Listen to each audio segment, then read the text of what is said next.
Hey, nice Atypical Daydream t-shirt. Thanks. It's my favorite podcast. Mine too. But where can I get a t-shirt? It's easy. The link is in the show notes. That is easy. I'm gonna go get one right now. That's a great idea. Thanks.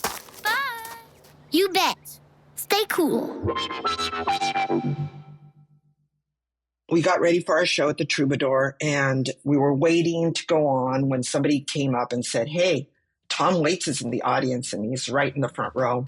I was just like, oh, this is weird, Nikki said, well, just, you know what, before we start playing, I want to say something to him. Of course, we're all like, oh, shit, what's he going to say to him?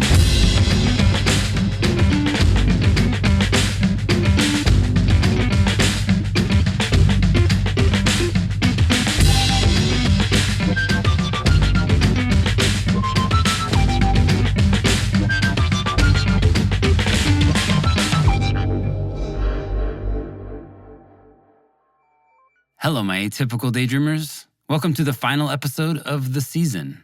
I'm going to be taking 6 weeks off to catch my breath, make more episodes, create new music, and record more stories. But we will be back on January 1st, 2026. In the meantime, you can still find me over at Patreon, where I'll be posting bonus stories and videos, and maybe some holiday recipes. So one of the big inspirations for starting this podcast came from reading the book, Our Band Could Be Your Life. It's a journey through the American indie underground from 1981 to 91, starting with bands like Black Flag, and then weaving its way through the Minutemen, Sonic Youth, Butthole Surfers, Fugazi, and so many more. Now, in the book, what really moved me wasn't just the music, it was the spirit. These artists were working with almost nothing. No real promise of success. Just a raw, urgent need to get their sound, this new visceral form of expression, out into the world. Their courage and tenacity gave me the kick in the ass that I needed to start this podcast. My guest today is the punk pioneer Alice Bagg of the Los Angeles band The Baggs. Now, this is first wave punk of the 70s, my personal favorite.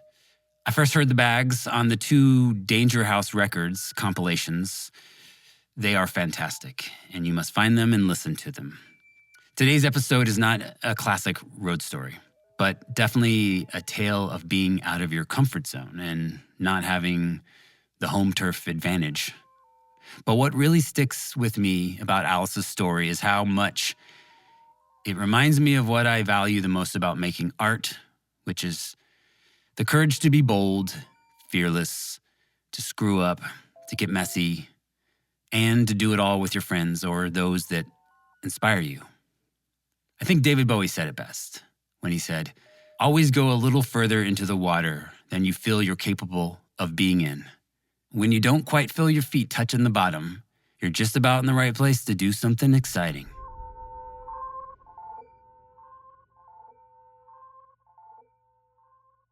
I think the difference for like the very early punks like me is that punk was still not like, it hadn't really taken hold all over the United States. It was in the big cities, in the late 70s, which is when I was active with the Baggs. It was in New York and it was in San Francisco and like big cities, but not, in Toledo, Ohio, or like some smaller place. And sometimes those places are crucial to the way you're touring, to be able to stop, especially if you're driving every, 5, 6, 7 hours, you don't want to drive probably more than that in a day, especially with me, if I'm like driving by myself, like that's it. That's it for me.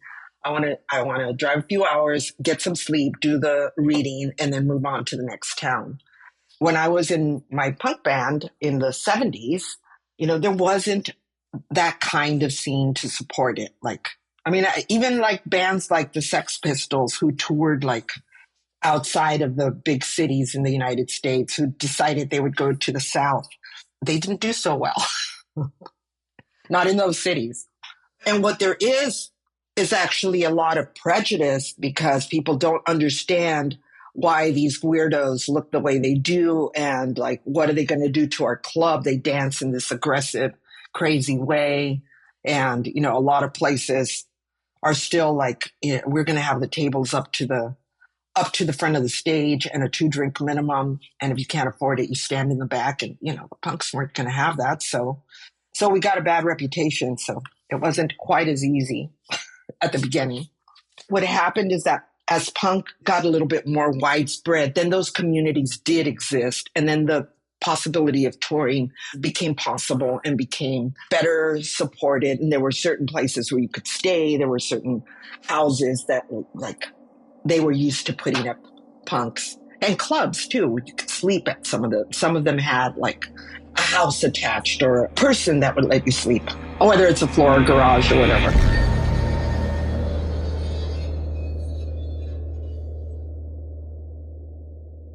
You know, I feel like every show I was in the moment, you know, so they were all good in some way because they all contributed to us like really bonding as a community. Even the shitty ones where people got like in trouble and got thrown out, it still made us stronger as a community. And you know, the show that stands out is the Troubadour show. It actually starts in a deli, a Jewish deli called Canter's in LA, where I was waiting for a seat with some friends of mine. This guy walked in and he knew my friend, and they started talking. And she came over excitedly and said, "Oh, that's Tom Waits. He's, you know, famous singer." And I had never heard of him. And I was introduced to him through this mutual friend. And I said, "Oh, you know, he plays at the Troubadour all the time." And I'm like, "Oh, we're playing at the Troubadour next week, you know, and please come. You're all invited." I was always taught to be nice. So I was cordial to everyone. And then later on, my friend went over and talked to him for a little bit and then came back and talked to us. But as we were driving home, she started telling us, "Oh, Alice, he thought you were like hot stuff, right? And he wants to go to your show." But he was talking about like Nikki, like, who's that dipshit she's with? Is that her boyfriend? And then, you know, Nikki got pissed off, but then we just forgot about it because I think Tom Waits wasn't really on our radar. So we just focused on like getting ready for the show. And at the time, Nikki Beat was playing drums with us because we were between drummers. So we got ready for our show at the Troubadour, and we were waiting to go on when somebody came up and said, "Hey, Tom Waits is in the audience and he's right in the front row. He's sitting at a table like right in front." I was just like, "Oh, this is weird," you know. Nikki said, "Well, just, you know what, before we start playing, I want to say something to him." Of course, we're all like, "Oh shit, what's he going to say to him?" But we said, okay, you go up first and then we'll come out and we'll play. The Troubadour is one of those places that had the tables all the way up to the front of the stage and had a 2-drink minimum. So it was kind of weird, like looking at the show, because I was thinking like, "Oh, what are these, you know, what are our fans going to do? Are they just going to stand in the back? Are they going to try and sit down and then be harassed to buy 2 drinks or what?" Well, that was all resolved as soon as we went on stage. Well, first of all, Nikki went up on stage, got to the mic and insulted Tom Waits and called him out and said he called me a dipshit behind my back, and then I don't know what he called him, a pussy or something. I don't know. Some insult. And of course, Tom Waits he just sat there stoically. We did our set, and the punks quickly started rearranging the furniture, like throwing the tables and chairs in a pile at the back of the club and dancing in the front. And all this time, Tom Waits and his group of friends, all, you know, these burly guys, are like sitting at this table just stoically watching the band, not saying anything and refusing to move because they're not going to move, right? That just, even though like all hell's breaking loose around them, like it's a chaotic set. And then at the, you know, so we get through the set, it's all good. The audience has enjoyed themselves. The Troubadour staff doesn't know what hit them. Tom Waits is there with his friends, and we're all like wondering, let's go. let's get paid and get out of here. The audience has been ushered out. And as we walk out, like we notice, oh, the doors are locked. We can't get our equipment out of here. Like, it's like, hey, what's going on? And they're like, oh no. He's like, Nikki and Tom Waits have to settle this.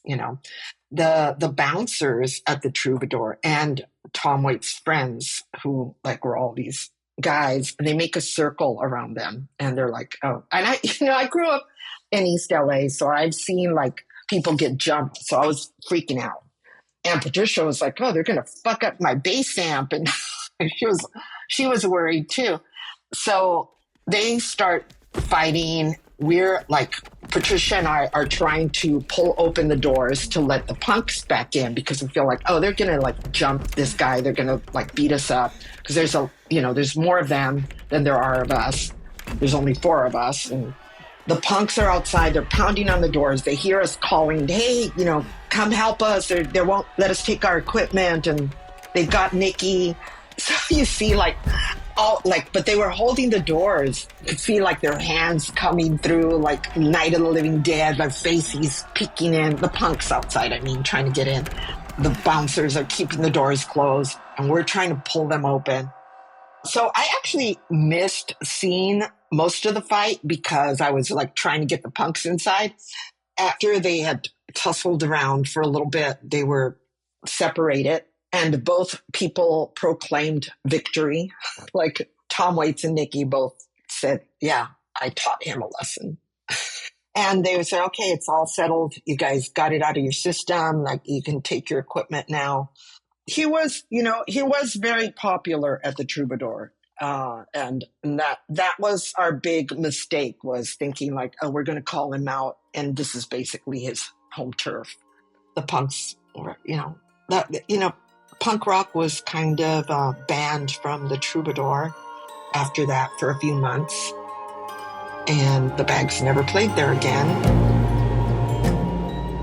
I want to thank Alice for sharing her experience. If you want to hear more from Alice, then go buy her book, Violence Girl. You can find today's story in there and much more. Also, go check out all her music at her Bandcamp. Links in the show notes. Now, do you know anyone who loves punk? Or even Tom Waits?